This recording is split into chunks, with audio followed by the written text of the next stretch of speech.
Republican and Democratic senators in Washington are moving ahead with talks on comprehensive immigration legislation, an overhaul of how to deal with the crisis at the U.S.-Mexico border. Republicans want stronger action from the Biden administration, though, before they say they will agree on this bipartisan deal. It is a logistical border mess that has leaders in southern states frustrated, as projections of anywhere up to 2 million illegal immigrants could be crossing into the U.S. within the next 6 months. It's compounding the already massive illegal border crossings that have taken place in the last 3 to 4 months in this country. Alfredo Lozano is an immigration attorney in Texas, San Antonio, with expertise on this very issue. And Alfredo, there's so much to really get into with this issue, but I think what I'm seeing a lot more of these days has to do with who has the authority to stop people who are illegal from crossing the border. Is it Homeland Security? Is it ICE? Is it local and county officials there in our southern states? Tell me what you know. It is CBP. They are at the border, right? They're at the border. They're at airports. So any land, air, or maritime entry into the United States, they have full authority. And obviously here in Texas, it is CBP. I think one of the issues that's going on, and I think you kind of addressed it, is the Republicans do not want to go forward with any type of changes in our current system, our immigration system. And I think that's very sad, because I think what they're doing is they're using the border issue, which is a very separate issue of what's happening inside the U.S. to stop real comprehensive immigration, which is what we need right now. Explain that a little bit more, because that is where I think people get confused. Yes. So I think one of the things that we need to identify first is the vocabulary and the definitions. I think one of the issues that happens with Republicans and with their constituents is there's this notion of how is it that someone came into this country illegally and now they're going to become citizens. Well, let's correct that. That is not true. You don't go from illegal to a citizen. First, you go from illegal. Probably comprehensive immigration reform will have some type of fine you're going to have to pay. Then you become a legal permanent resident. And after so many years, if you qualify, then you have the opportunity to take a test to become a U.S. citizen. And in order to be able to take that test, you can't have any back taxes. You can't have any criminal records. You have to be a person of good moral character.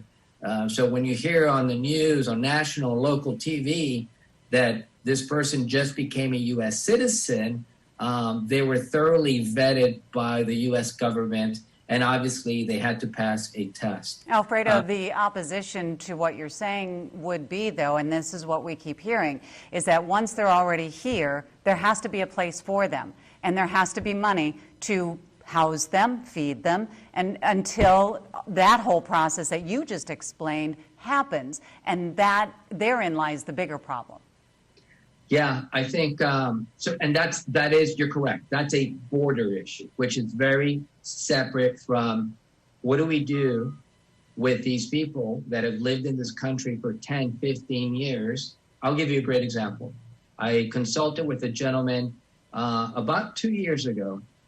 He had 2 businesses. He was making over $30 million. He's been in this country about 15 years. He came in illegally. He started these businesses from scratch.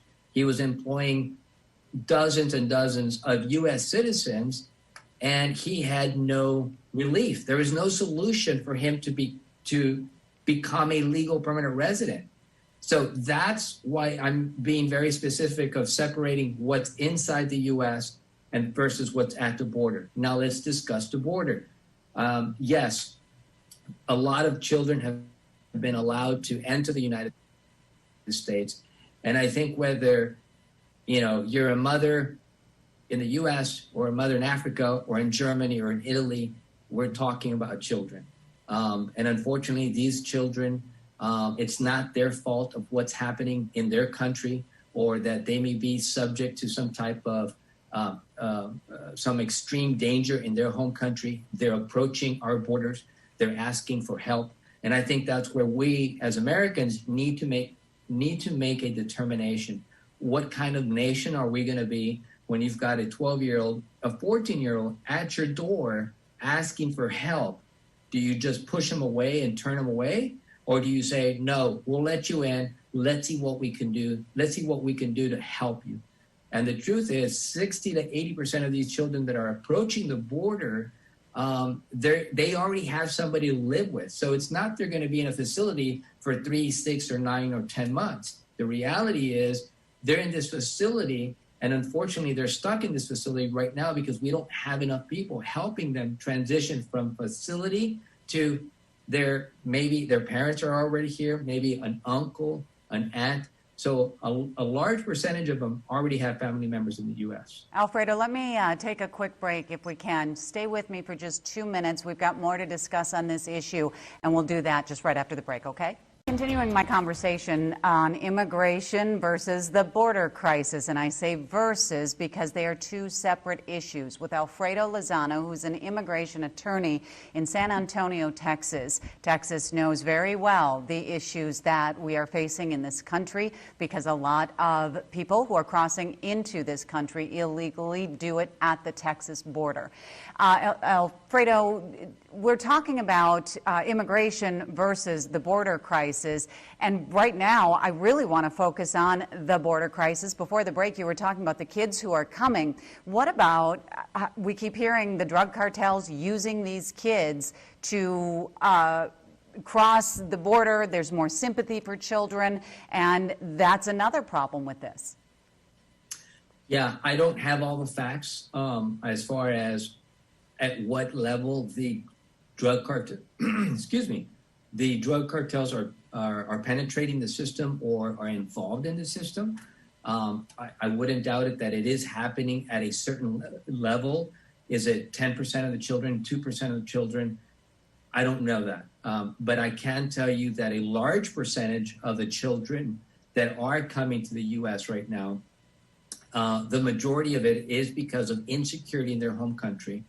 And then the other thing that what you just said is, what about the cost to U.S. citizens, to Americans, that we have to house them and give them food and give them medical aid? The reality is they're being housed because, unfortunately, we don't have a system. We used to have a system, but it was kind of dismantled with the previous administration. We used to have a system that the transition was really good. They'd come in, they were detained for 1 or 2 weeks, maximum time, and then it was transitioned to a relative. And then at that point, they could go to immigration court and fight their case, or they could try to figure out if there was a different solution. The current administration now, and what happens now? I'm sorry? What's happening now, since we're under a different administration? So right now what's happening is they're still continuing with the same process. Unfortunately, the system that was used, they're trying to build it up again, trying to staff it correctly, and trying to correctly move the children from detention center to a relative or friend or family in the U.S. But it's taking time. You know, some of these cases are taking anywhere between 30 to 90 days. In fact, pretty soon there will be a lot of immigration attorneys. We're going to be spearheading a nationwide campaign to get involved, to involve other attorneys around the nation, to dedicate and help some of and to give some of their time to help facilitate this process and accelerate it so they're not in a detention center for a very long time. When that nationwide campaign gets going, I do hope that you will give me some time to talk about it, because our governor is one of the Democratic governors who have said Minnesota is open to those who need a place to stay. Bring them to Minnesota. And that creates the controversy with those who don't want that. So we do need to explore this issue even further, and I hope that we can. I hope so too. Thank you, Alfredo. I do appreciate your time. Thank you. Okay, we'll be back.